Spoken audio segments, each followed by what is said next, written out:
Buenos días y bienvenidos a la segunda entrega de Diálogos con la Justicia para el año 2018. Decirles, como siempre, que este es un espacio de interacción de la Corte Suprema de Justicia para conversar con la ciudadanía, la judicatura, la academia y los grupos de interés sobre el quehacer del sistema judicial, las dinámicas en Colombia y en el mundo.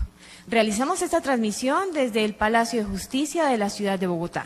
Los invitamos a que permanezcan conectados durante esta hora a través de nuestros sitios web de la Corte Suprema de Justicia y de la rama judicial, lo mismo que por nuestras redes sociales en Facebook y Twitter. Les recordamos el Twitter @CorteSupremaJ. Dado el enorme interés que causó en la primera emisión el tema del artículo 121 del Código General del Proceso, los invitamos a que nos sigan en esta segunda parte. Saludamos a los señores magistrados de la Sala de Casación Civil de la Corte Suprema de Justicia, en cabeza de su señor presidente, el doctor Haroldo Quirós Monsalvo. Lo acompañan la doctora Margarita Cabello Blanco y el doctor Luis Armando Tolosa Villabona, los dos magistrados integrantes de la Sala de Casación Civil. En la mesa principal también están los doctores, el profesor Miguel Enrique Rojas Gómez. El profesor es también doctor en Derecho y especialista en Derecho Procesal Civil, y es miembro de la comisión redactora del proyecto del Código General del Proceso. Saludamos igualmente al doctor Abreu, magistrado de la Sala Civil del Tribunal Superior de Bogotá, quien nos acompaña para esta ocasión en la mesa principal. Y tenemos tribunales invitados conectados a esta hora: el Tribunal Superior de Pasto, el Tribunal Superior de Cúcuta y el Tribunal Superior de Riohacha. Doctor Haroldo Quirós, muy buenos días. Adelante.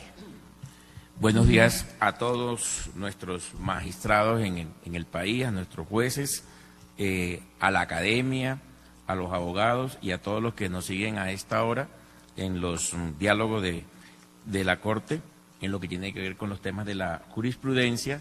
Y esto es nuestro segundo programa. Desafortunadamente, hace un mes no pudimos hacer el segundo. Ya ustedes saben por qué, las dificultades que tuvimos, pero aquí estamos presentes para seguir avanzando en él. Buenos días, doctora Margarita, que nos acompaña también, el doctor Luis Armando Tolosa, la doctora Dudari, la secretaria de la Sala Civil, y por supuesto el profesor Miguel Enrique Rojas Gómez, a quien hemos invitado en el día de hoy porque nos acompaña en este panel, ya que él hace parte de la redacción del Código General del Proceso, y especialmente en este tema que ha sido bastante polémico y se ha discutido en todos los tribunales, juzgados y en la misma sala de la Corte Suprema de Justicia, el doctor Guillermo Abreu, que viene por parte del Tribunal de Bogotá, y por supuesto al Tribunal de Pasto, la doctora Adriana, al Tribunal Superior de Riohacha, el doctor Roberto, al Tribunal Superior de Cúcuta, la doctora Ángela Giovanna, que también nos acompañan en la mañana de hoy. Doctora Margarita, bienvenida entonces a este segundo diálogo por la jurisprudencia de parte de la Corte Suprema de Justicia.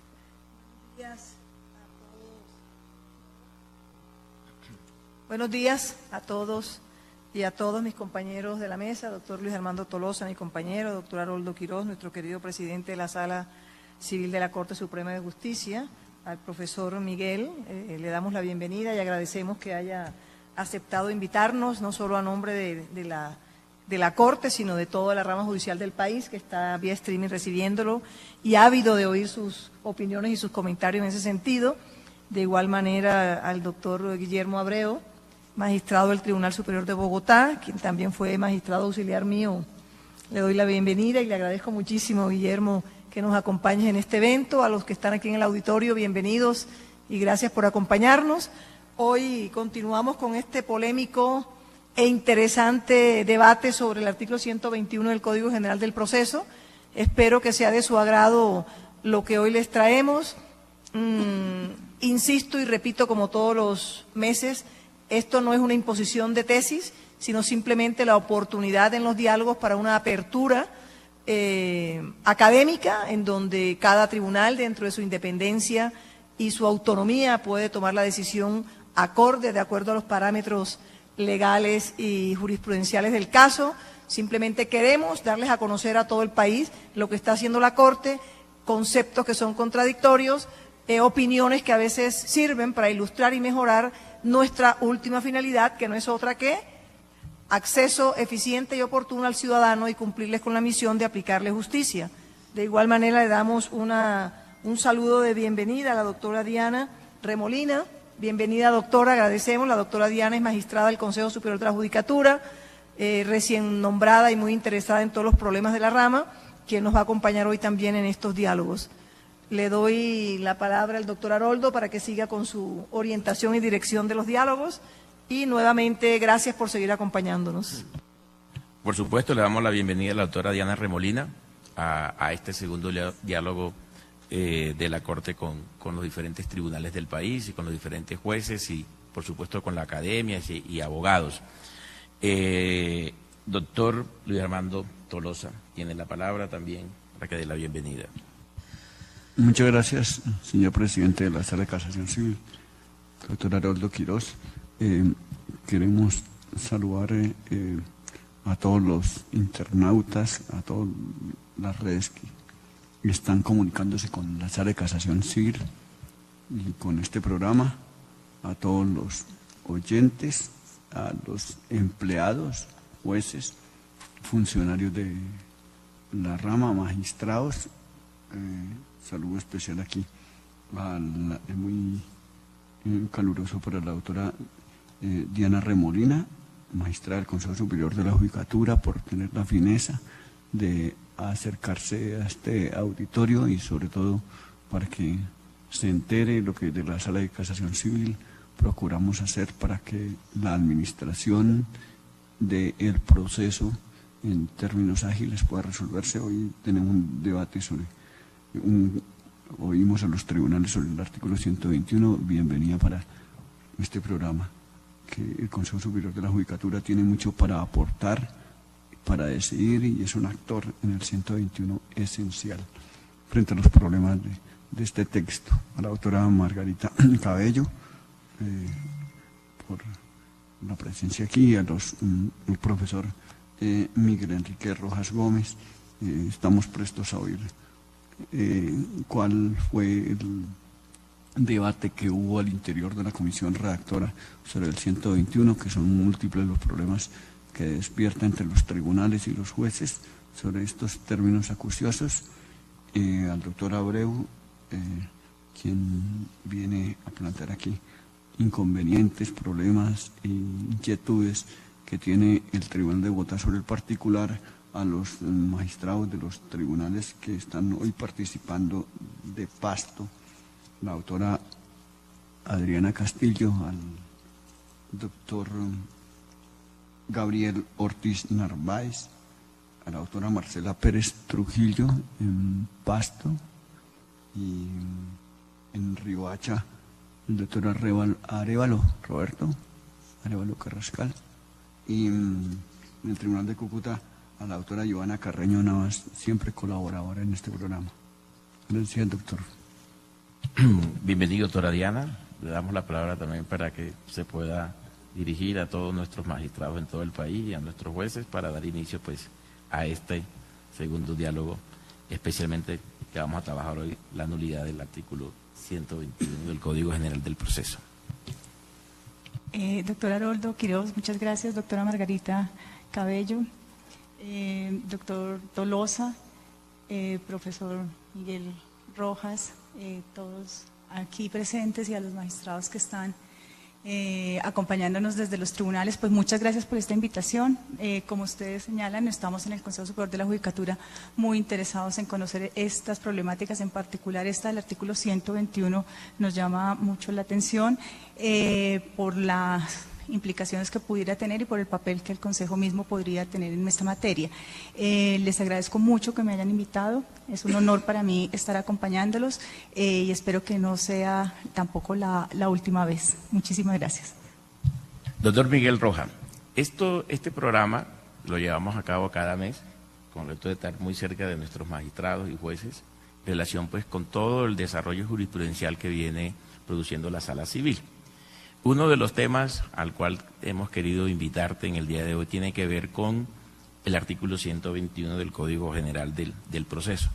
Quisiéramos escucharte con una primera inquietud que tenemos a raíz de este artículo, y tú que trabajaste a fondo todo lo que tiene que ver con el Código General del Proceso, es cuáles son los antecedentes de este artículo en razón a que hay un plazo razonable para que los jueces puedan fallar, y si no fallan dentro de ese plazo razonable, sí tienen la posibilidad de poder solicitar una prórroga. Sobre eso, pues, como el código ya está vigente, ha arrancado la polémica en relación con ello, y nos gustaría conocer un poco esta primera parte de sus antecedentes. Luego entramos ya a fondo del contenido del artículo respectivo. Doctor Miguel, bienvenido. Buenos días. Realmente debo agradecer a la Sala Civil de la Corte el hecho de haberme invitado a compartir con ustedes el día de hoy. Quiero saludar cordialmente a los jueces y magistrados de tribunales superiores de Distrito Judicial que nos han sintonizado.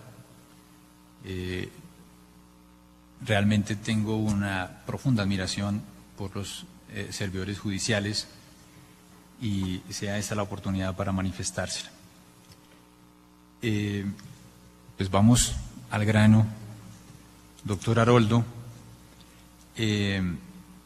yo quiero precisar en ese contexto que usted ha planteado, quiero precisar cuál fue el origen del artículo 121 del Código General del Proceso.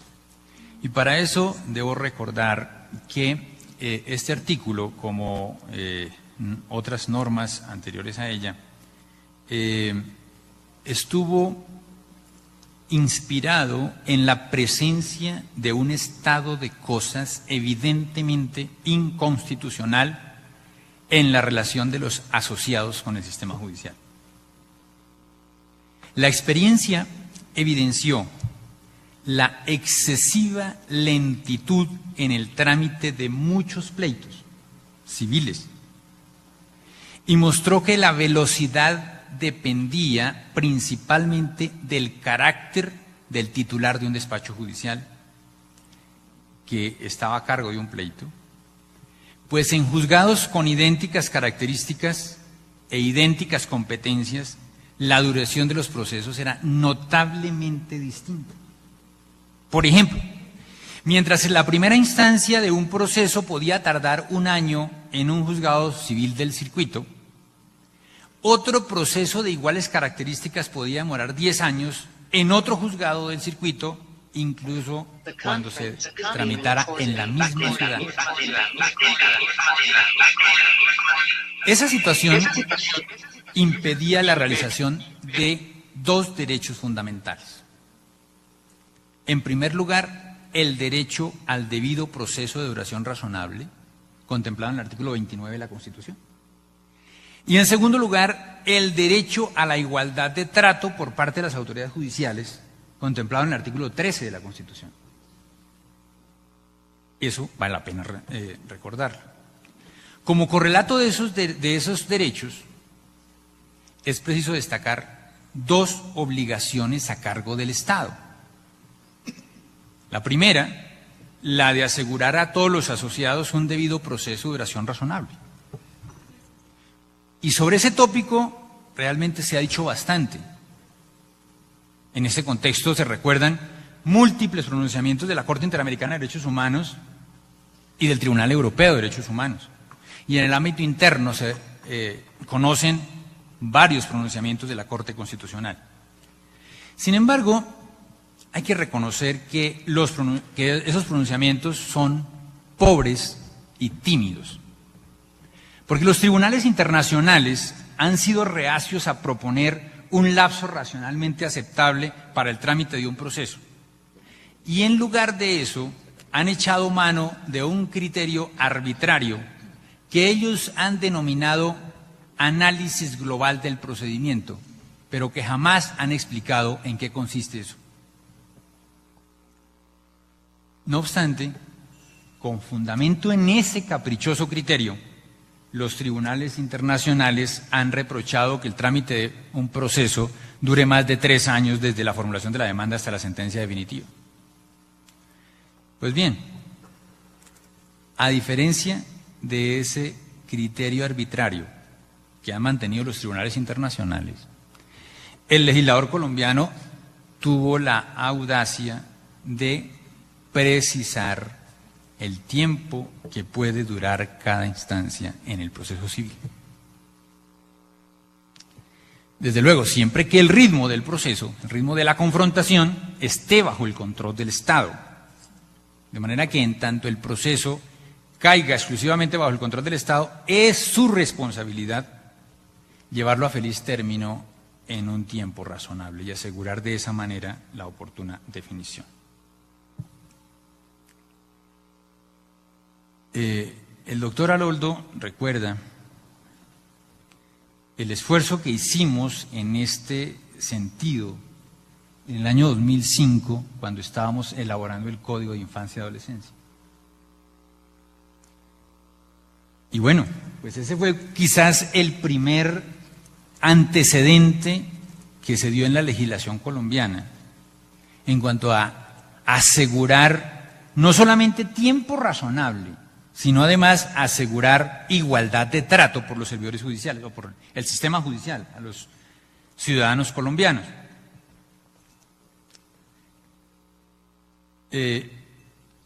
Nosotros en el proceso civil tuvimos una primera experiencia, que fue el artículo 9 de la Ley 1395 de 2010.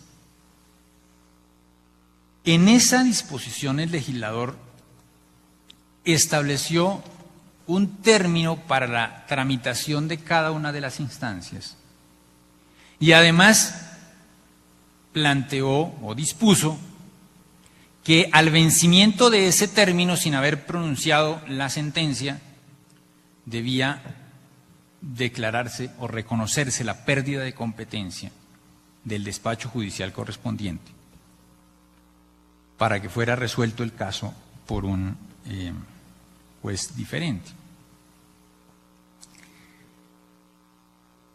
Esa disposición realmente se convirtió en letra muerta.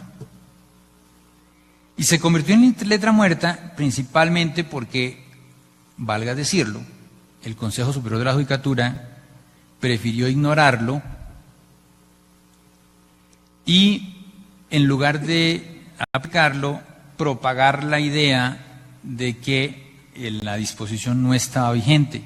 ¿Por qué? Porque, pero lo cierto es que eso fue la idea que se propagó. Y efectivamente, esa disposición cayó en el desuso absoluto. Cuando se estudia este problema a la hora de redactar el Código General del Proceso,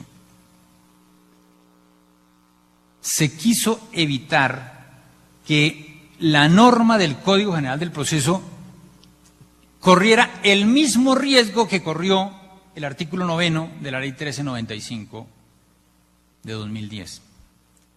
Y por eso el legislador no se conformó con establecer la pérdida de competencia como la medida inmediata, automática,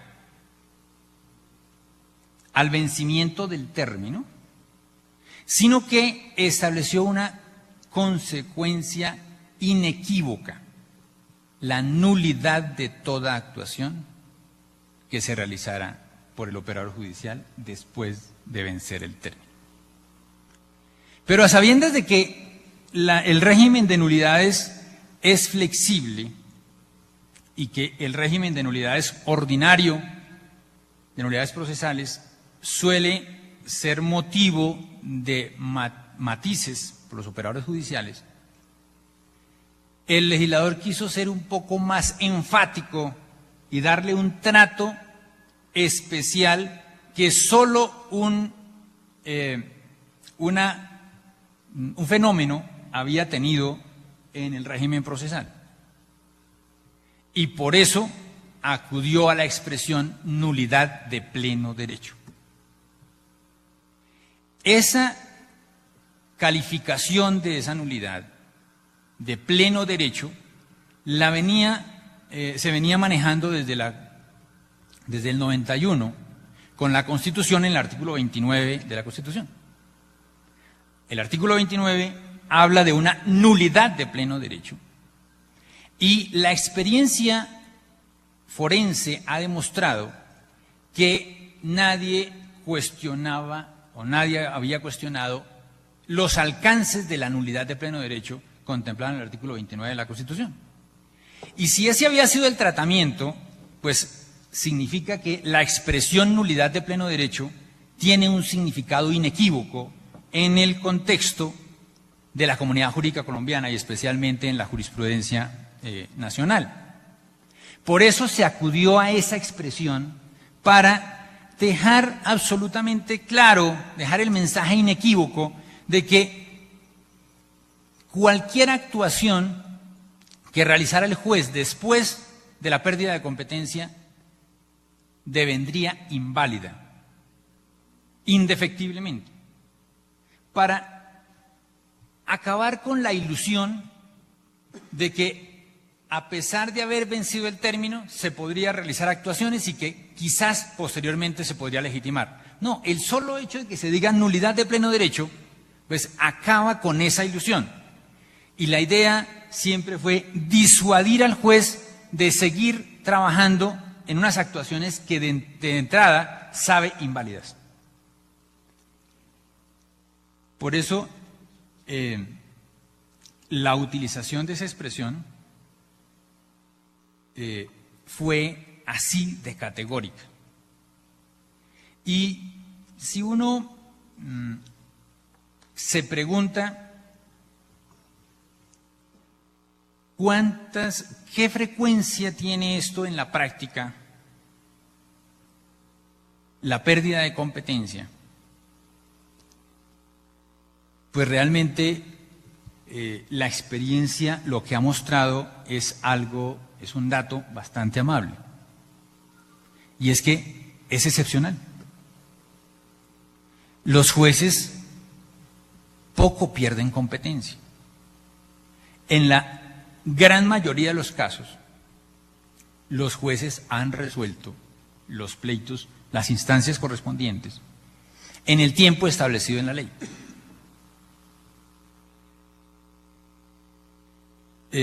Y si uno va aún más adelante a decir cuántas veces de la pérdida de competencia, después de la pérdida de competencia, los jueces han seguido tramitando, han seguido actuando en el proceso y han caído en la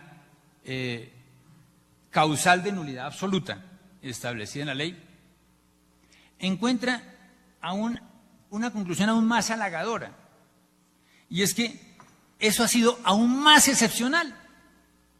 Casi nunca los jueces, a sabiendas de que hay nulidad de pleno derecho, han seguido avanzando en la actuación, porque ya saben que lo que pueden realizar de adelante sería inválido. Es decir que podemos de alguna manera hacer un balance en este aspecto para decir la medida establecida en el artículo 121 correlativa a la pérdida de competencia, es decir, la nulidad de pleno derecho de las actuaciones que se realicen a partir de la pérdida de competencia, ha resultado una medida idónea, eficaz para asegurar dos derechos fundamentales: el derecho a la duración razonable del proceso y principalmente, yo destaco esto, doctor Haroldo, principalmente, más que el derecho a la duración razonable del proceso, el derecho a la igualdad de trato de los colombianos por el sistema judicial. Más importante que cuánto tiempo dura una instancia, que puede ser un año, año y medio, o incluso podría ser más, o podría ser menos, eso no importa mucho, es garantizar la igualdad de trato de todos los justiciables ante el sistema judicial.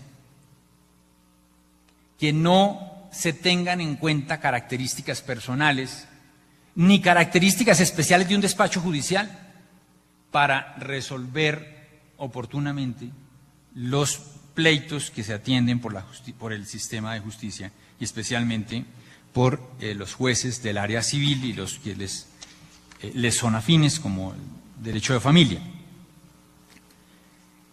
Desde luego que se puede decir mucho en relación con lo que puede, las circunstancias especiales o el carácter dramático que pueden tener ciertos casos excepcionales. Uno puede echar mano de muchas características de ciertos casos excepcionales para censurar la disposición que estamos comentando. En derecho de la infancia también lo discutíamos en otra época. Sí, por una razón especial, porque los términos que son perentorios son odiosos, porque los términos perentorios suelen reñir con la realización de un derecho sustancial. Eso es lo más corriente. Tomemos solamente un ejemplo, el término de caducidad. ¿Cuántas veces nos quejamos de que gracias a la expiración de un término de caducidad muere en el proceso el derecho material? Muere en el proceso porque a pesar de que la persona que tiene el derecho reclama a tiempo ante el sistema de justicia, por la demora en la práctica de la notificación personal del demandado, termina operando la caducidad. Y entonces uno dice, por vencimiento del término, ¿se sacrificó el derecho sustancial? Sí. Así son los términos perentorios. ¿Qué le vamos a hacer? Lo que pasa es que el término de caducidad está establecido en beneficio de un interés público, no responde solamente a un interés privado. Y del artículo 121, este término es otro de los que están instituidos en beneficio de un interés público, de dos propósitos constitucionales de elevadísimo rango. Y propósitos constitucionales, principalmente el de la igualdad, que es uno de esos postulados fundamentales del constitucionalismo contemporáneo y de los más íntimamente ligados al régimen democrático. Pues en cualquier democracia el trato arbitrariamente desigual es ilegítimo, odioso y provoca reacciones violentas que pueden incluso desencadenar en rebelión y en insurgencia. Si hay algo contrario a la democracia, es el trato arbitrariamente desigual. Y entonces, el artículo 121 pretendió garantizar, fue la medida que adoptó el legislador para asegurar el trato igualitario tan anejo al régimen democrático. Y pues como les mencionaba hace un rato, parece que la medida resulta apta, parece que la medida ha dado resultados, los resultados más o menos esperados por la comunidad, en tanto hoy en día los procesos civiles en general se están resolviendo en los términos establecidos en la ley. Y solo excepcionalmente se han superado esos términos. O sea que en la inmensa mayoría de los casos, los colombianos están gozando del trato igualitario y están gozando de un proceso de duración razonable. Habrá que mirar, desde luego, aquellos casos en donde ha sido imposible respetar esos términos, cuáles son las razones y cómo se podrían corregir. Se me antoja que los problemas o las razones que han conducido a esas situaciones anómalas han sido problemas originados en aspectos administrativos. Y ahí sí tendríamos que decir, ¿quién es el responsable de garantizarle a los ciudadanos en estas condiciones, de garantizarle a los ciudadanos el proceso de duración razonable y el trato igualitario por el sistema judicial? ¿Es el servidor público? ¿Es el servidor judicial? Yo creo que no. Yo creo que no. El servidor judicial... Doctor Miguel, en esa parte, ya que entra, porque para que podamos ir como un hilo conductor en la explicación que traes, es el siguiente. Si bien es cierto que hace referencias al Código de Infancia y Adolescencia, donde trabajamos el término de los 4 meses para los defensores de familia, allí también se miraron un tema de cargas laborales en lo que traían ellos y lo que venía posteriormente. Entonces mi pregunta irá alrededor de lo siguiente, ya que tenemos aquí a la doctora Diana Remolina del Consejo Superior de la Judicatura, es si en el momento en que comenzaron a trabajar el tema del artículo 121 y es colocar el plazo, que tiene una explicación bastante filosófica, y lo que has explicado es qué pasaba con el volumen de procesos que venían en algunos despachos judiciales, especialmente en las grandes capitales donde tenemos esas dificultades. O sea, ¿cuál sería el tratamiento que podría dársele a ese volumen de procesos que venían a fin de poder cumplir con lo que establece el Código, porque el Código entró en su vigencia y los jueces pues traen ese volumen de procesos? Porque la idea es, uno es cuando entra el Código General de Procesos en vigencia y entra un proceso, y otros son los que vienen en relación en esa parte del tránsito legislativo en materia de la vigencia de la ley. No sé cómo lo miraron o cómo lo trabajaron, si lo trabajaron con el Consejo Superior de la Judicatura. No sé cómo hicieron esa medida. Bueno, no podemos desconocer que hubo comunicación con los magistrados del Consejo de la Judicatura en aquella época. Se estudiaron las características del sistema judicial que había en el año 2011, el grado de congestión que había en cada ciudad, y lo que se planteó fue la necesidad de mirar una suerte de plan de choque del Consejo de la Judicatura para atender esa coyuntura, esa transición, de tal manera que no fuera a causar un trauma. Desde luego, los recursos del sistema judicial están a disposición del Consejo de la Judicatura. Es el Consejo el que determina cómo maneja esos recursos de tal manera que sean eficientes.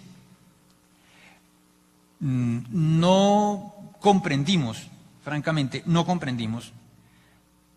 por qué razón el Consejo adoptó una serie de decisiones en aquel momento que fueron realmente contraproducentes para la entrada en vigencia del Código General del Proceso. Por ejemplo, algo dramático. En Bogotá tomaron los procesos antiguos que estaban en los juzgados civiles del circuito, que eran una gran cantidad, y todos los aglutinaron en 6 juzgados civiles del circuito para dejar a 47 juzgados civiles del circuito vacíos para que arrancaran de cero. Bueno, digamos que esa es una medida de carácter administrativo, pero parece que esa medida de carácter administrativo tiene poco de racionalidad, y así lo analizamos en su momento, porque no tenía mucho sentido tomar una gran cantidad de expedientes que había y entregárselos a 6 juzgados que con toda seguridad no iban a poder adelantar esos pleitos. Todavía, 2 años y medio después, tenemos muchos de esos procesos que no han dado siquiera un paso, porque solamente se ha producido un auto que dice aboca conocimiento. Entonces, pues desde luego, esa es una medida administrativa. Eso no fue producto de la ley, eso no es producto de los jueces, no fueron el capricho de los jueces los que tomaron, no, es la decisión del Consejo de la Judicatura que envió esos expedientes a esos 6 juzgados. Y así supongo que lo hizo con otros despachos judiciales de la misma naturaleza. Creo que el Consejo de la Judicatura tiene una enorme responsabilidad en este tema, y le decía ahora, antes de que me interrumpiera, que realmente la responsabilidad frente al ciudadano no puede ser del servidor judicial, sencillamente porque el servidor judicial no determina su carga laboral. Doctor, yo le quiero hacer una pregunta y que le quiero interrumpir, y excúsenme de los compañeros aquí de la mesa. Es el tema, sobre todo con la parte primera, antes de que el tema se diluya un poco, y es algunas preguntitas que tengo a propósito de algunas afirmaciones de su señoría. La primera es el criterio que tuvo el Consejo, el Instituto, para fijar el plazo de 1 año y de 6 meses respectivamente en la segunda instancia. Ese término acucioso. Si se tuvo en cuenta el concepto de carga razonable frente a los despachos de Bogotá, Bucaramanga, Medellín, Cali, en fin, por la carga que tienen estos, que es distinta frente al de un municipio, sí, donde hay poco movimiento. Es decir, si hubo algún criterio de establecer un término diferenciado. El primer aspecto que quería preguntarle. El segundo aspecto que quiero, usted dice que ha tenido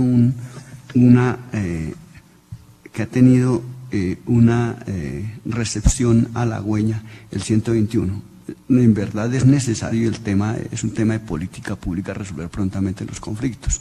Pero quiero saber si ha habido alguna estadística o simplemente es una percepción sensorial o hay números sobre ese particular, sobre el diligenciamiento pronto con apoyo en el 121 para esa afirmación. El tercer punto que quiero preguntarle a propósito de el debate que hubo entre ustedes, si perdía la competencia por el juez primero, ¿qué pasa con el juez segundo?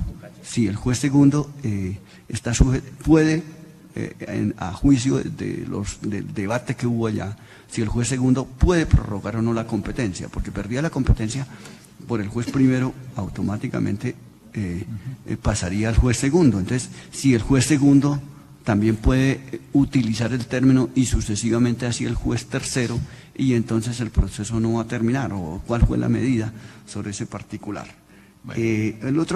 Otra preguntita, porque sé que el tiempo es muy escaso y ya tuvimos una sesión. La otra preguntita que me parece importante, y con el perdón de los compañeros, no puedo perder la oportunidad, y es, desde el punto de vista conceptual, usted afirma a veces que se trata de una nulidad absoluta, en fin, bien.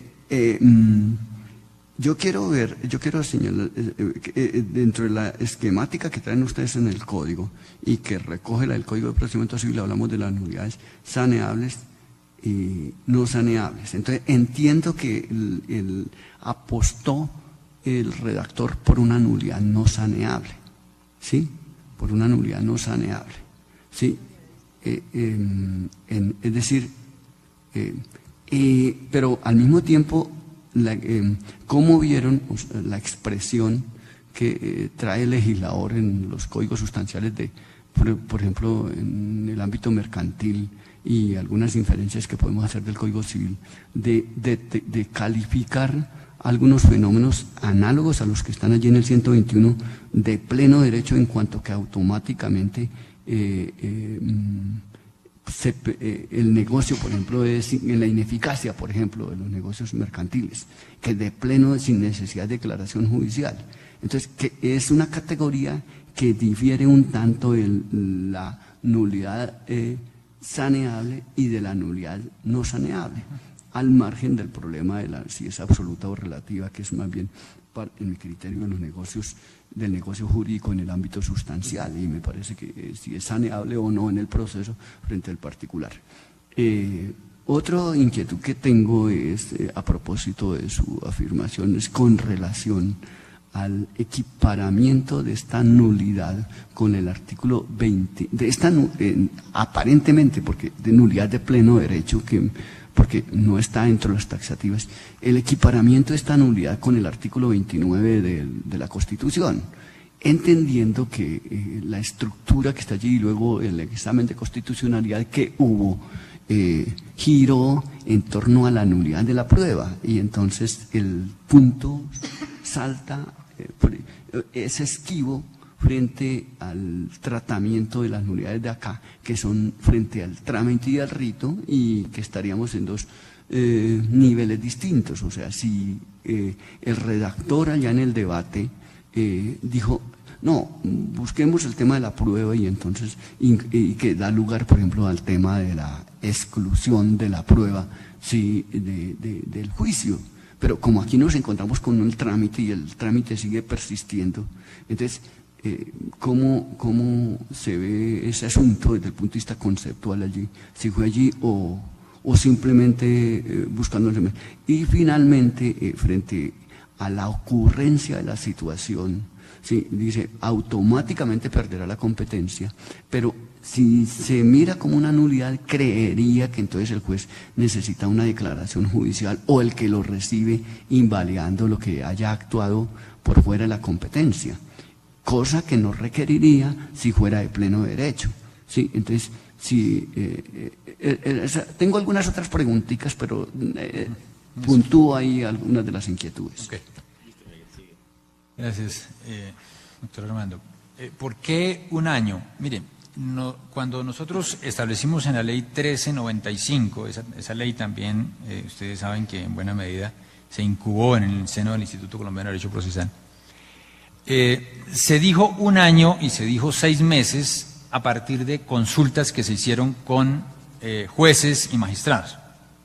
No se hizo un estudio estadístico, simplemente se hicieron consultas con algunos jueces y algunos magistrados de Bogotá, preguntándoles cuál sería el término adecuado, de tal manera que se pudiera cumplir, y esos fueron los puntos que dieron. Es decir, un año, la mayor parte consideraron que fuera un año y fuera 6 meses para segunda instancia.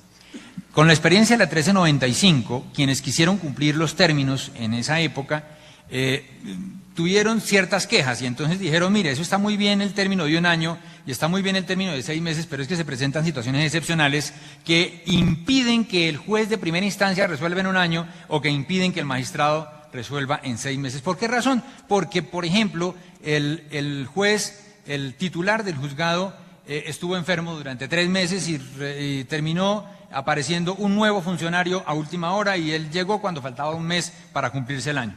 Y entonces, pues ese funcionario se quejaba de que no podía tramitar el proceso en tan poco tiempo. Entonces, por eso se dijo, para esas situaciones excepcionales hay que buscar una solución excepcional. ¿Cuál fue la solución excepcional? Pues dejemos la posibilidad de que se amplíe en 6 meses el término cuando se den esas circunstancias. Y entonces se dijo 6 meses para la segunda instancia, pero también 6 meses para la primera instancia, que se pueda ampliar el término cuando se dan esas circunstancias. Bien, ¿por qué? ¿Qué datos se tienen ahora del diligenciamiento de los procesos en esos tiempos?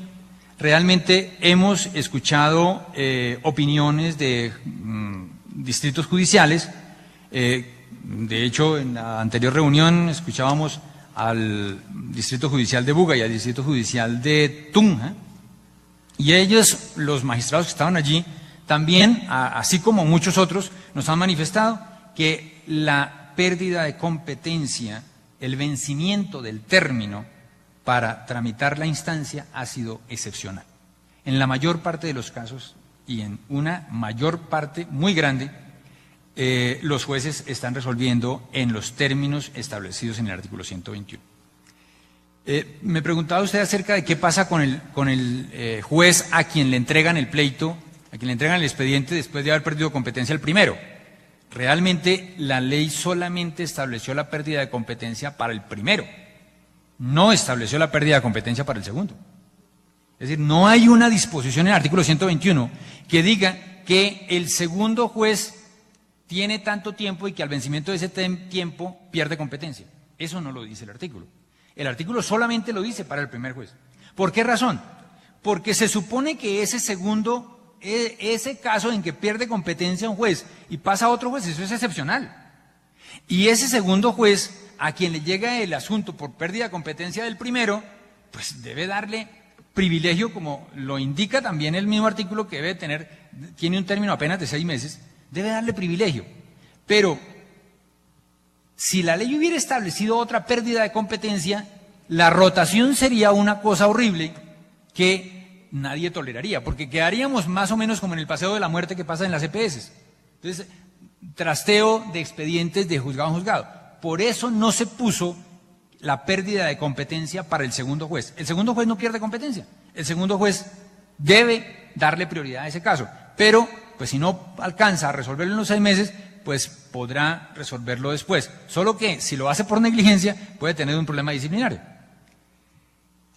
Decía usted que nosotros escogimos hablar de nulidad de pleno derecho y nos apartamos de las nulidades saneables e insaneables. Eso fue así. Y se hizo con un propósito inequívoco de darle una categoría especial a esta nulidad. ¿Por qué? Porque está comprometiendo 2 derechos fundamentales, como les hablé desde el comienzo. Por eso se le dio una categoría especial a esta nulidad, de tal manera que eso fuera contundente, que no quedara ninguna duda, porque en la experiencia jurídica se ha tenido claro que las nulidades de pleno derecho, si tienen una característica importante, es que son insaneables. A nadie se le ha ocurrido, por lo menos en el caso del artículo 29 de la Constitución Política, pensar que la nulidad de pleno derecho establecida allí sea saneable. Y a partir de esa idea de que siempre se ha entendido que la nulidad de pleno derecho es insaneable, pues se dejó esa categoría especial de nulidad de pleno derecho. Ahora, ¿es necesaria una declaración judicial? Pues en principio las nulidades de pleno derecho no requieren declaración judicial. Pero hay una cosa que la Corte Constitucional ha terminado reconociendo en relación con el artículo 29 de la Constitución Política, y es que a pesar de que eso no requiere declaración judicial, para que tengamos seguridad jurídica tenemos que provocar la declaración judicial. Y eso sucede con la nulidad del pleno derecho. Siempre la prueba está ahí, la prueba ilícita está ahí. Y mientras el juez no diga que la excluye porque es ilícita, pues puede surtir efectos. Es necesario decirle al juez, mire, declare, reconozca que esa prueba es ilícita para que deje de surtir efectos.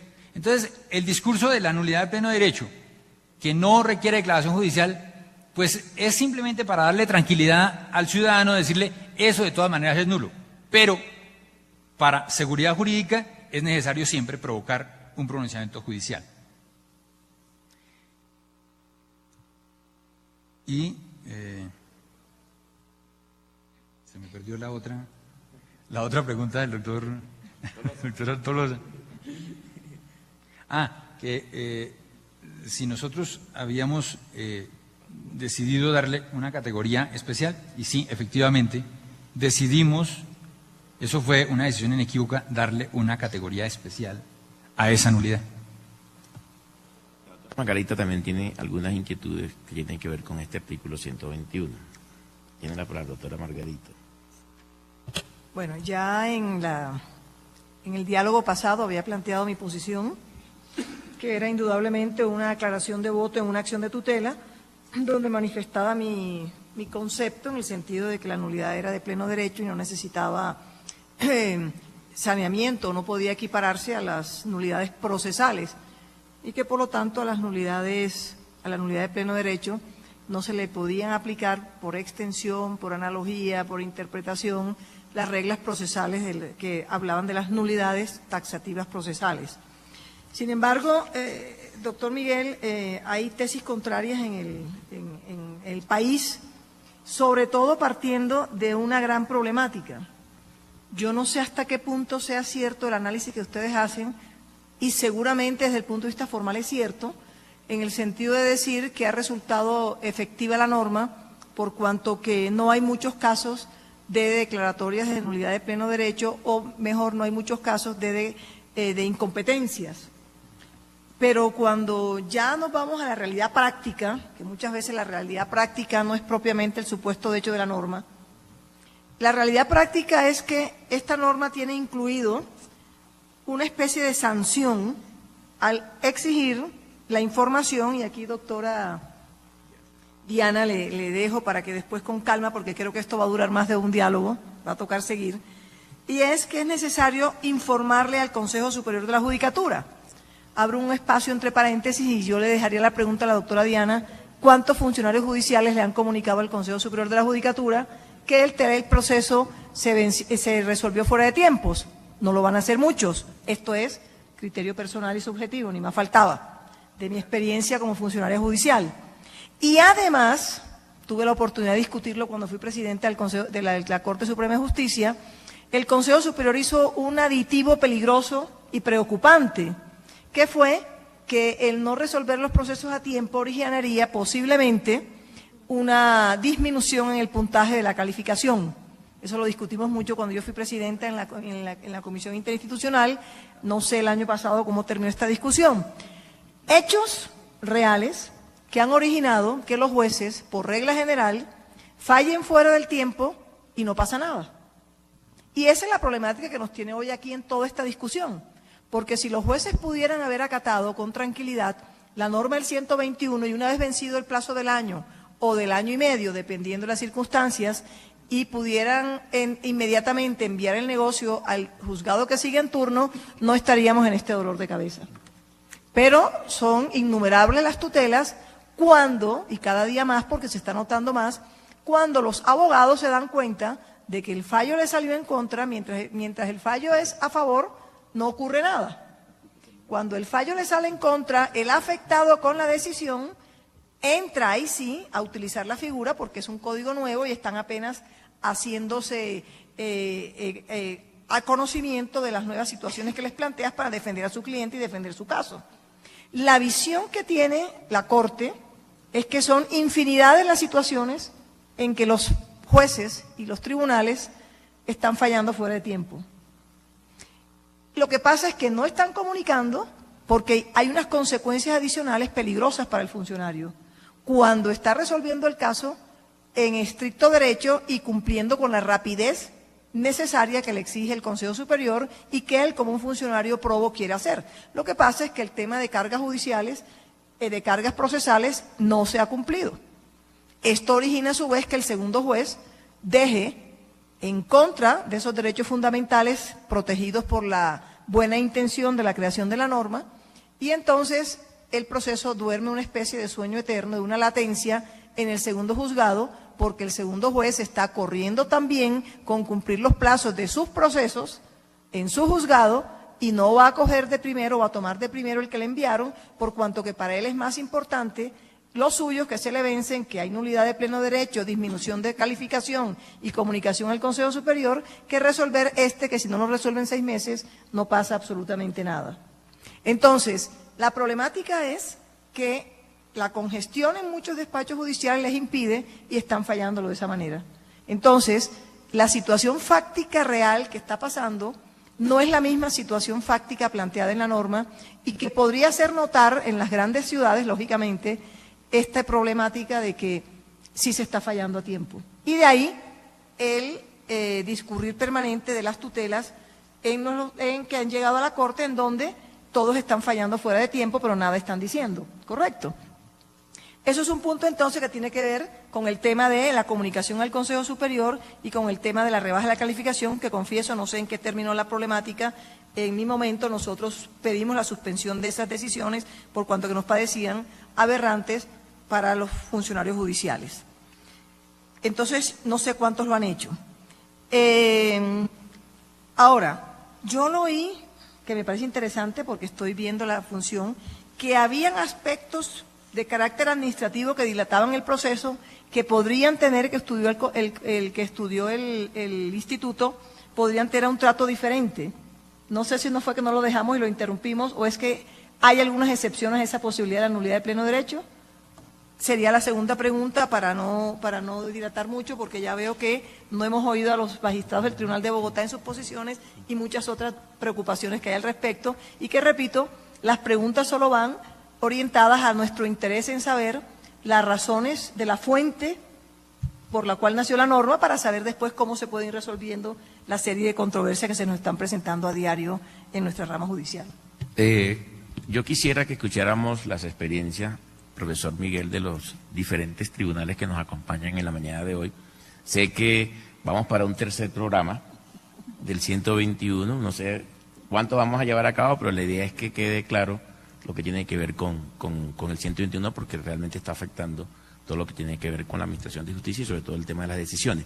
Entonces, Piedad, vamos a darle cabida a los diferentes tribunales que están en este momento. No sé si comenzamos con los que están aquí de Bogotá y luego Riohacha, está Pasto y está Cúcuta. Entonces, para que organices más o menos. Muchas gracias, doctor. En el estudio, como usted bien lo dijo, nos acompañan los magistrados de la Sala Civil del Tribunal Superior de Bogotá, el doctor Guillermo Abreu y el doctor Juan Pablo Suárez. Les damos una cordial bienvenida. Sabemos que han trabajado muchísimo este tema también y queremos escucharlos. Doctor Guillermo. Doctora Aroldo, doctora Margarita, doctor Armando, doctora Diana. La verdad, muy complacido de que esto se esté llevando a cabo porque es un mecanismo que nos disipa multitud de dudas y sobre todo al usuario, a través de estos ejercicios se le puede proveer algunas soluciones más ajustadas a la realidad. Sin duda, de los tribunales que más han resultado impactados por el 121 es el Tribunal de Bogotá, por la calidad y la cantidad de procesos que se manejan. Creo que eso es una verdad que no se puede ocultar, es de público conocimiento. Pero para aprovechar la oportunidad, hay algunas inquietudes que quiero sumar allá las presentadas al doctor Miguel y transmitir, compartir con ustedes unas reflexiones a propósito de este tema. Lo acabamos de escuchar en torno a que el 121 desde ya es una posición muy personal. Yo me declaro totalmente aparte, no del plazo razonable, sino de la consecuencia. Este 121 nos presenta dos escenarios muy definidos. El plazo razonable, del que se ha venido hablando, y la consecuencia. Y creo que a todos nos ha suscitado gran preocupación, no tanto el plazo, no tanto la consagración de un límite en el tiempo de la definición de estos asuntos, sino la consecuencia, que es novedosa. Esta no la trae ninguna de las reformas del año 2012 hacia atrás, ni siquiera la 1395, y nos ha cogido a todos en situaciones un poco no convenientes. Se quiere establecer el parangón para justificar la nulidad de pleno derecho, doctor Rojas, con el artículo 29, pero son orígenes, son referentes muy diferentes. Ya el doctor Armando ponía de presente que el artículo 29 tiene una hipótesis no solamente que no es parecida, sino muy alejada en sentir del artículo 121, y es que consagra una ilicitud de la prueba, mientras que el 121 lo único que consagra es una tardanza o una definición tardía en la definición de un asunto, que esto de ilícito no tiene nada. Luego son dos referentes un poco distantes. Se habla del precedente de familia, sin duda alguna, pero allí no tiene la consecuencia que se le hizo generar al Código General del Proceso, que es una nulidad absoluta. En lo particular, con todo el respeto del trabajo que realizaron, yo sí dudo que la nulidad de pleno derecho sea una nulidad viable o una nulidad procesal admisible en nuestro ordenamiento. Pero a mí me llama poderosamente la atención, y se ha discutido en el seno de la Sala Civil del Tribunal de Bogotá, que lo que se quiso preservar con el 121 en última se terminó fue sacrificando, y es la resolución de un proceso en tiempos razonables. Entonces viene la primera pregunta: ¿qué fue lo razonable o qué es lo razonable? Ya se explicó por el doctor Rojas. Se consideró una medida de tiempo a partir de un sondeo, y por supuesto lo razonable para Bogotá no es lo razonable para San Gil o lo razonable para Tunja. La razonabilidad dista mucho, y sin embargo tenemos una consecuencia similar a todas aquellas omisiones. Se habla del debido proceso. y sin embargo al usuario se le dice, señor, el juez ya le dio su sentencia, con 8 días, 15 días, un mes de retraso, no importa, pero ya se le dio su sentencia, que es en últimas por lo que se propende al llevar a la judicatura una confrontación, que se resuelva el derecho, y sin embargo se le dice, señor, su derecho fue resuelto, pero resulta que esa resolución ya no es válida, porque el juez se pasó un día, el juez se pasó 8 días, el término no importa porque es al margen del tiempo inicialmente concebido. Luego entonces viene la pregunta que ya la reflexionó la Corte Suprema de Justicia el año pasado y se dijo, pues de los dos resultados, ¿cuál es el más trágico? Reproducir ese espacio para que se emita una nueva providencia o validar esa providencia a propósito de salvaguardar, ahí sí, el debido proceso. Y vienen unas preguntas que nos las hemos planteado en la sala civil y creo que es a nivel país. Hay unas circunstancias categorizadas en su consecuencia como nulidad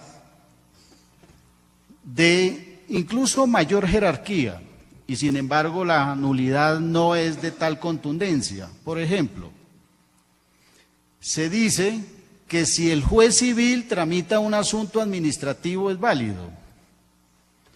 Si el juez civil tramita un asunto laboral es válido. ¿Hasta dónde? Hasta el momento, instante antes de la emisión de la sentencia. Todo es absolutamente válido. Y hay de por medio un principio alrededor de esta temática como es el juez natural. Principio también salvaguardado incluso con mayor énfasis por organismos internacionales. Esa nulidad, si se detecta, todo lo actuado es válido. En cambio, la nulidad proveniente del vencimiento del término del 121 no es válida. Hay una desproporción y efectivamente se ha considerado en lo personal que este 21 arrasa con unos principios constitucionales como es la proporcionalidad que debe haber en todas las normas. Hay un principio que también es arrasado como es el de la progresividad. Esta nulidad de falta de competencia y de jurisdicción tenía un tratamiento, doctor Rojas, en el Código de Procedimiento Civil, no obstante todas las reformas que se produjeron, y con la 1395 se le dio una modificación importante. ¿Cuál fue? Se amplió, si se admite la expresión, el campo de acción del juez cuando no era competente, y se validó mucha de la actuación realizada por ese juez. Y sin embargo viene el 121 y dice hacia atrás, dice no, todo lo actuado es inválido. Creo que allí Lo cierto es que hay una revisión y desde ya celebramos que la Sala Civil esté impulsando una reforma, creo que se necesita, pero por ahora queremos, y con la venia de la Presidencia, concluir que la Sala Civil del Tribunal, con algunas discrepancias, ha acogido la tesis expuesta por la mayoría de la Sala Civil de la Corte en torno que aún aquellas actuaciones desbordadas del tiempo razonable deben ser salvaguardadas. Por supuesto no es unánime la tesis y se está trabajando, de todas maneras estamos en salas haciendo trabajos de manera aislada y en la sala general se están haciendo trabajos para encontrar la mejor solución a esta problemática. Señor presidente, gracias. Muchas gracias, doctor Guillermo. Damos la palabra en unos breves minutos al doctor Juan Pablo Suárez, también magistrado de la Sala Civil del Tribunal Superior de Bogotá, y luego daremos paso a los tribunales superiores de Riohacha y Pasto, que también están esperando para hablar sus experiencias, cada uno en 5 minutos, sobre el artículo 121 del Código General del Proceso. Doctor Juan Pablo. Muy buenos días, buenas tardes ya. Para ser breve y complementar lo que ha dicho el doctor Abreu, compartiendo pues lo que ya manifestó en precedencia, quiero poner de presente lo que se ha concluido de las reuniones con los jueces y magistrados en este distrito. No es por percepción, sino es conclusión de las manifestaciones, sobre todo de los jueces. En primer lugar, existe la preocupación de la pérdida de competencia de manera automática, sin que medie petición de parte.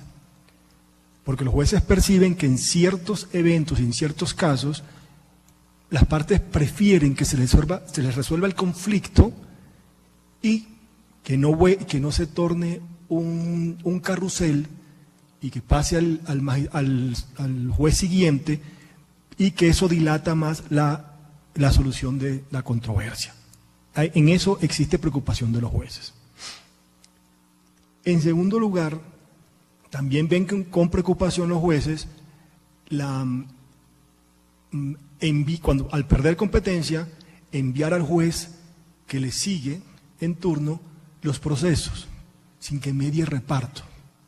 Ellos ven que aquí el reparto es necesario, porque esa asignación de esos procesos iría en contra de esa imparcialidad que se busca con el reparto precisamente. Ahí se perdería esa imparcialidad, además que lo ven como un castigo a un juez que es juicioso y que le lleguen todos esos procesos que por diferentes circunstancias son remitidos por otro juez que perdió competencia. Eso les preocupa muchísimo.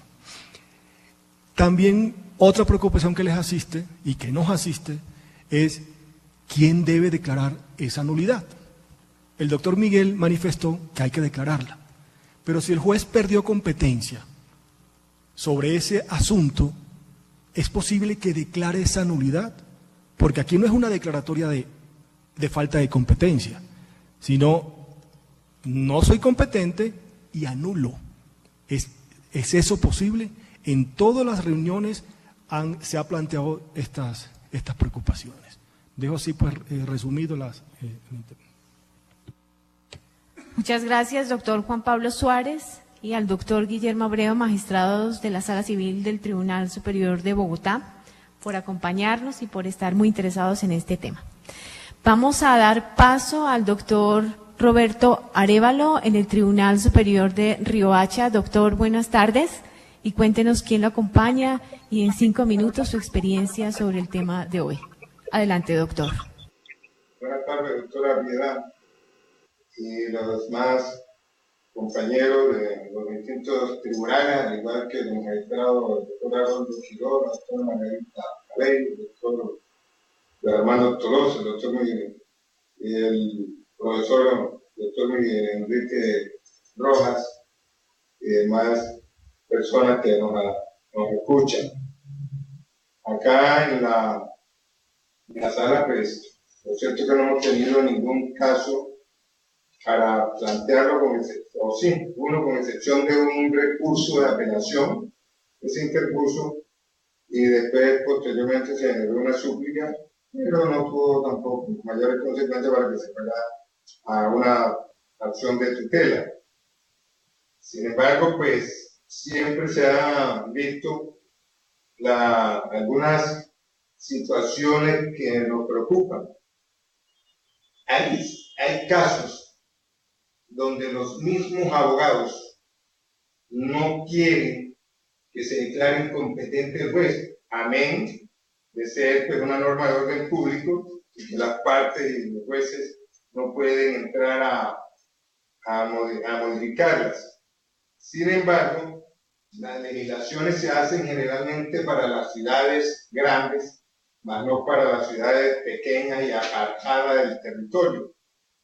En un caso de una persona que tenga un proceso en un juzgado, que sea juzgado único, y se le cumple el término del 121 al funcionario, y proceda a enviarlo a otro juzgado más cercano, y ese juzgado más cercano queda 3 o 4 horas del sitio donde está, en detrimento de las partes que viven en el mismo municipio de los abogados que tienen que desplazarse, por ende le va a generar un mayor gasto económico a las partes. Entonces, eso son una de las cosas que se tienen que tener muy en cuenta para efectos de mirar a ver cómo se podría solucionar. Entonces, ese desplazamiento ha sido distante. En otro aspecto, yo reparo en la forma como se viene asimilando el estudio, la concepción del derecho fundamental al debido proceso. El debido proceso se estira y se encoge de acuerdo a la circunstancia que tengamos enfrente. Entonces, el debido proceso es bueno para aplicarlo en el sentido de respetar el derecho sustancial y que el procedimiento es el fin o el medio para lograr ese objetivo.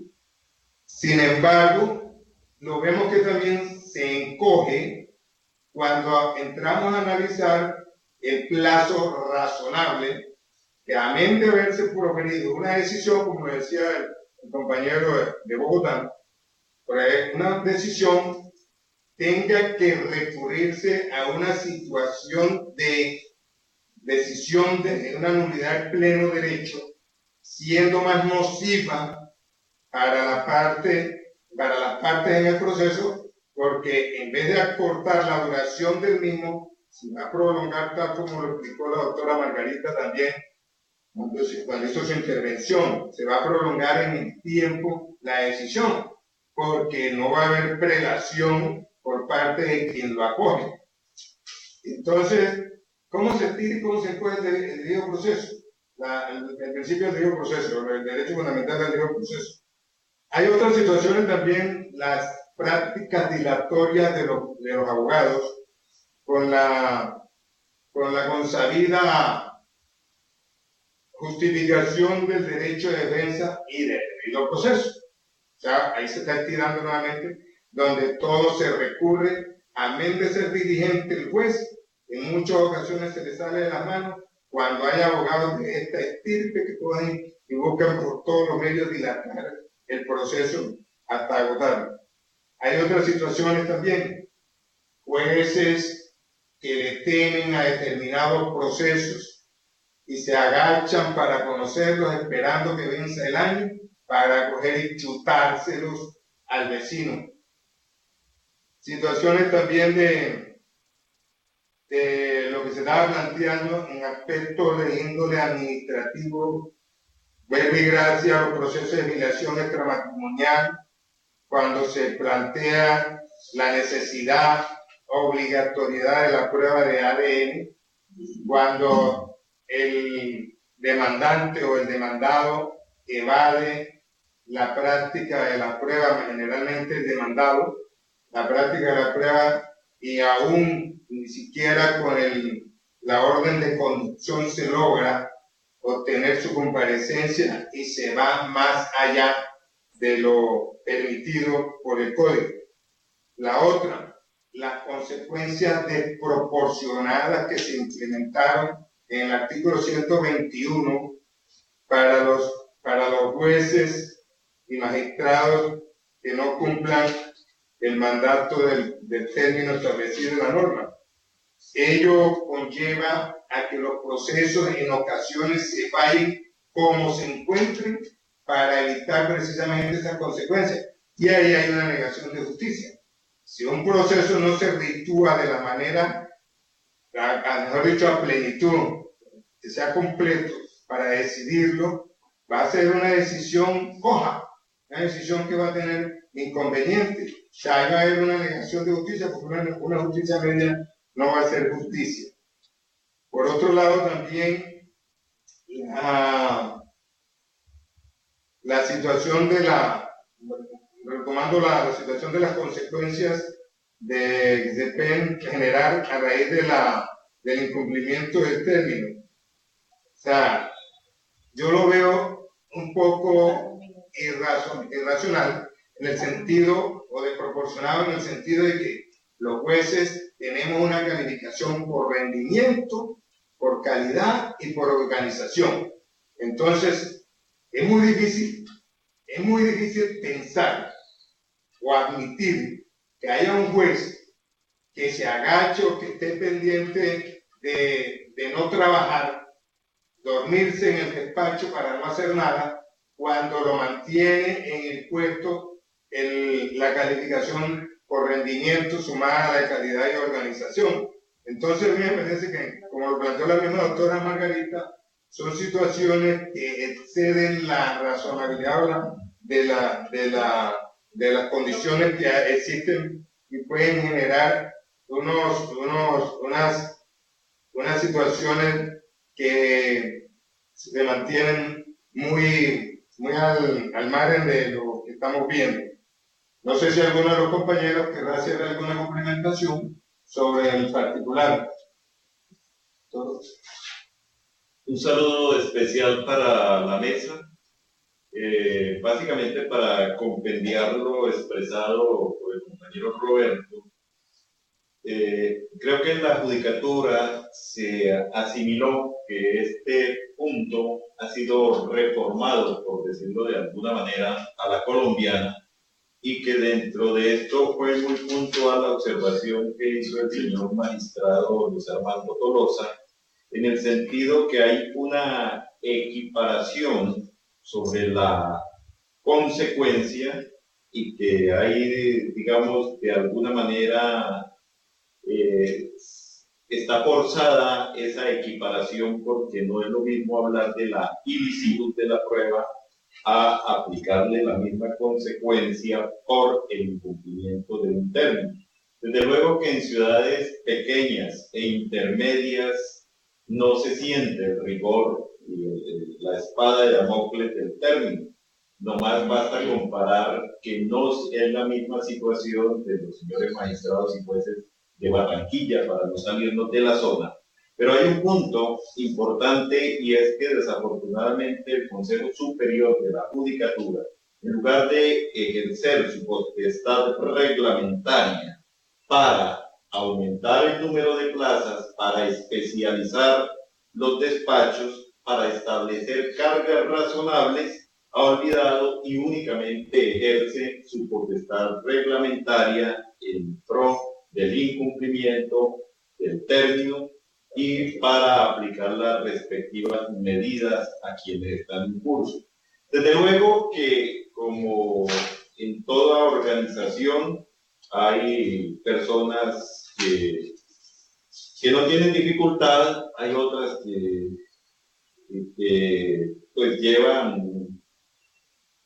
o van al filo con los términos, pero a nuestro modo de ver, esto debe merecer también la atención del Consejo Superior en el sentido de medir, y no por percepción y no por simples muestras, porque no se puede equiparar Barranquilla a Riohacha, y que ejerza su potestad reglamentaria creando nuevas plazas, especializando a los jueces, porque es insólito que en distritos como el nuestro todavía hayan jueces promiscuos del circuito y que simplemente se establezcan unos números que son aplicables al país cuando tenemos al país, digamos, a todo el país judicial, cuando tenemos realidades diversas y vemos que la práctica, como lo decía la doctora Margarita, supera la realidad y supera aquellos estudios que se hacen desde el Poder Central. Sería básicamente esa nuestra percepción. Muchas gracias a los señores magistrados del Tribunal Superior de Riohacha, al doctor Roberto Arévalo Carrascal y a los demás magistrados que lo acompañan por su intervención. Sabemos que es un tema muy interesante y muy extenso. Vamos a dar paso al Tribunal Superior de Pasto. En Pasto vemos que se encuentra el doctor Gabriel Ortiz. Doctor, cuéntenos quién lo acompaña. Buenas tardes. Muy buenas tardes, muchas gracias por la oportunidad que nos dan a este tribunal. Me acompaña aquí la doctora Marcela Pérez, de la Sala Civil Familia de Tribunal. Nosotros manifestamos que compartimos los criterios de los otros tribunales en el sentido de que las partes tienen la facultad de convalidar las actuaciones que podrían estar afectadas por la aplicación de este artículo 121. Eso es nuestra posición. Después de varias discusiones hemos llegado a esta conclusión. Les agradecemos y en otra oportunidad profundizaremos el tema. Muchas gracias. Muchas gracias. Muchas gracias.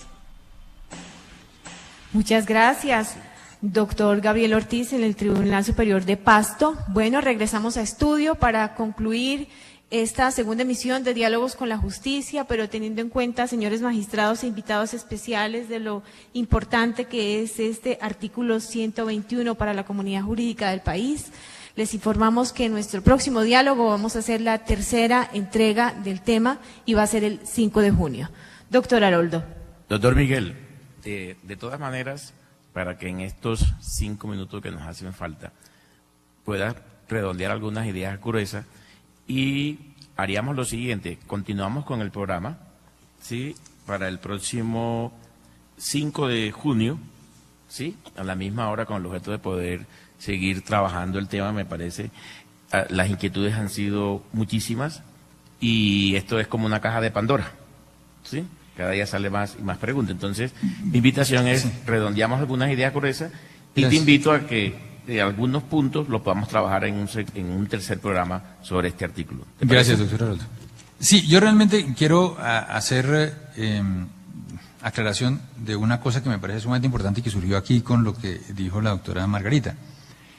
Y es que alcancé a mencionarlo, ¿de quién depende que se hagan realidad los derechos al debido proceso de oración razonable y a la igualdad de trato por las autoridades judiciales? ¿Depende del servidor judicial? Yo creo que no. El servidor judicial a duras penas puede hacer lo que esté a su alcance con los expedientes que tiene en la mano. Si la carga laboral que tiene es exagerada, pues no es mucho lo que puede hacer. Seguramente no va a poder cumplir los términos. Y no puede hacer nada con los expedientes que no están en su despacho. Realmente esto no es una responsabilidad que deba estar a cargo del servidor judicial. Esto es una responsabilidad institucional que debe estar principalmente a cargo del órgano de administración judicial, que es el Consejo de la Judicatura. Es el Consejo de la Judicatura el que tiene que determinar cómo hace efectiva esta política pública que ha establecido el legislador para garantizar el debido proceso de oración razonable y garantizar el trato igualitario a todos los colombianos. Eso para tocar un punto que mencionaba la doctora Margarita, es que el Consejo de la Judicatura adoptó una decisión encaminada a trasladar la responsabilidad al funcionario judicial y, tengo entendido, disminuir la calificación del funcionario judicial a partir de ahí. Claro, eso estaría perfecto si ya estuviera establecido las cargas razonables para todos los despachos judiciales. O sea, si todos los despachos judiciales del país tuvieran exactamente las cargas que pueden atender, perfecto, pónganle esa adición para que ellos estén comprometidos con el Consejo de la Judicatura. Pero mientras eso no suceda, pues no. ¿Cómo van a esperar que estos 6 juzgados que tienen en Bogotá, tramitando cada uno 3.000 o 4.000 procesos, vayan a cumplir? Yo creo que si les aplican el tal acuerdo, están en deuda hace rato, ya debieron perder más de 300 puntos en la calificación. Pero realmente eso es imposible. Es decir, esta es una responsabilidad que no se la puede trasladar el Consejo de la Judicatura a los servidores judiciales, porque los servidores judiciales no pueden hacer cosas imposibles. Esta es una responsabilidad que tiene que atender el Consejo de la Judicatura y que tiene que determinar. Para eso él es el administrador de los recursos que el Estado destina al sistema judicial. Y es una obligación del sistema judicial con el ciudadano, no es una obligación del funcionario judicial con el ciudadano. Muchísimas gracias, Miguel. Entonces, para despedir el programa, doctora Diana queda invitada nuevamente para el siguiente programa, para seguir escuchando las inquietudes y mirando a ver cómo salimos de este entolladero del artículo 121. Tienes la palabra, Diana, para despedir. Gracias, doctor Haroldo, y gracias a todos por las inquietudes que nos han planteado. Debo decir que son muchas más de las que había yo estimado que existían alrededor del artículo.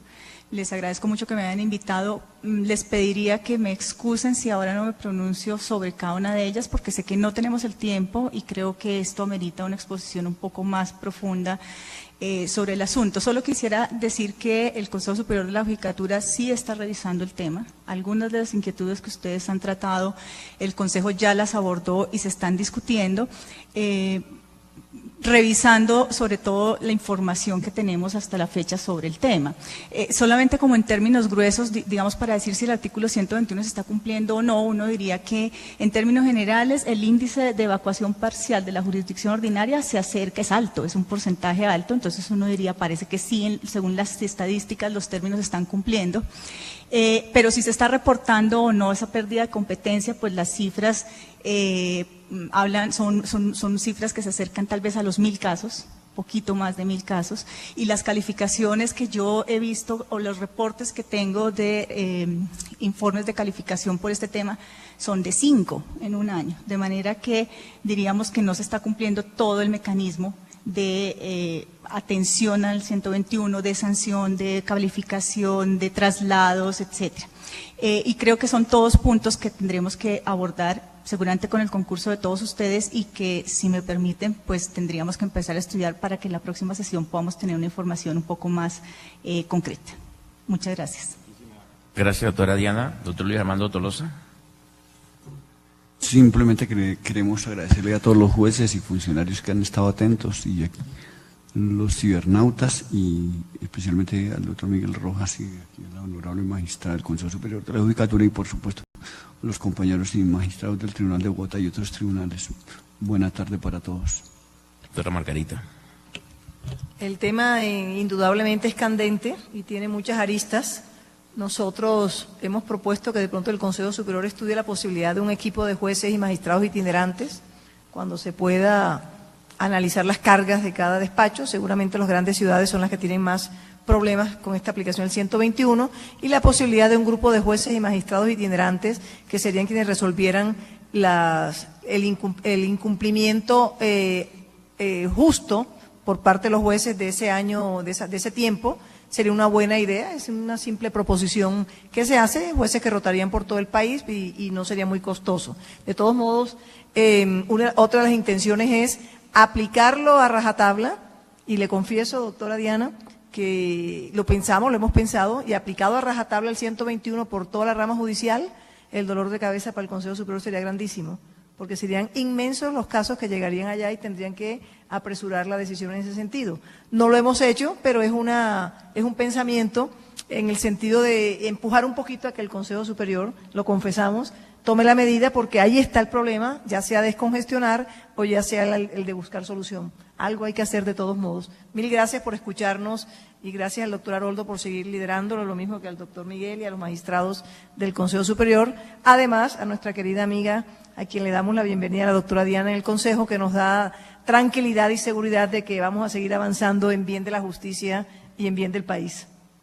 Le doy las gracias al doctor Guillermo Abreu, al doctor Juan Pablo Suárez, al doctor Gabriel Ortiz, a la doctora Marcela, al doctor Roberto Alegre y a los dos colegas que lo acompañan, igualmente a la doctora Diana, al doctor Tolosa, a la doctora Margarita, al doctor Miguel, para que nos sigamos concentrando en esto y seguir con el tercer programa sobre el mismo punto. Creo que quedaron muchísimas inquietudes que propusieron los diferentes magistrados que nos acompañaron en el día de hoy, y que vale la pena seguir trabajando y discutiendo, porque la idea de estos diálogos es que existe una seguridad jurídica para el ciudadano, que es lo que queremos desde el sector de justicia.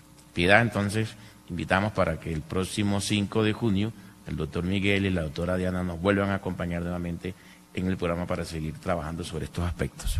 Muchas gracias, doctor Haroldo. Así es, quedan todos ustedes cordialmente invitados a la tercera entrega de Diálogos con la Justicia con el tema del artículo 121 del Código General del Proceso, a todos nuestros invitados en estudio, a la Secretaría de la Sala Civil de la Corte Suprema de Justicia, a la Relatoría también de la Sala Civil de la Corte Suprema de Justicia que nos acompañaron hoy, a los magistrados del Tribunal Superior de Bogotá y a todos los magistrados que estuvieron conectados hoy a través de nuestra plataforma web, decirles que los esperamos el próximo 5 de junio de 11 a 12 del día. Muy buenas tardes y gracias por acompañarnos.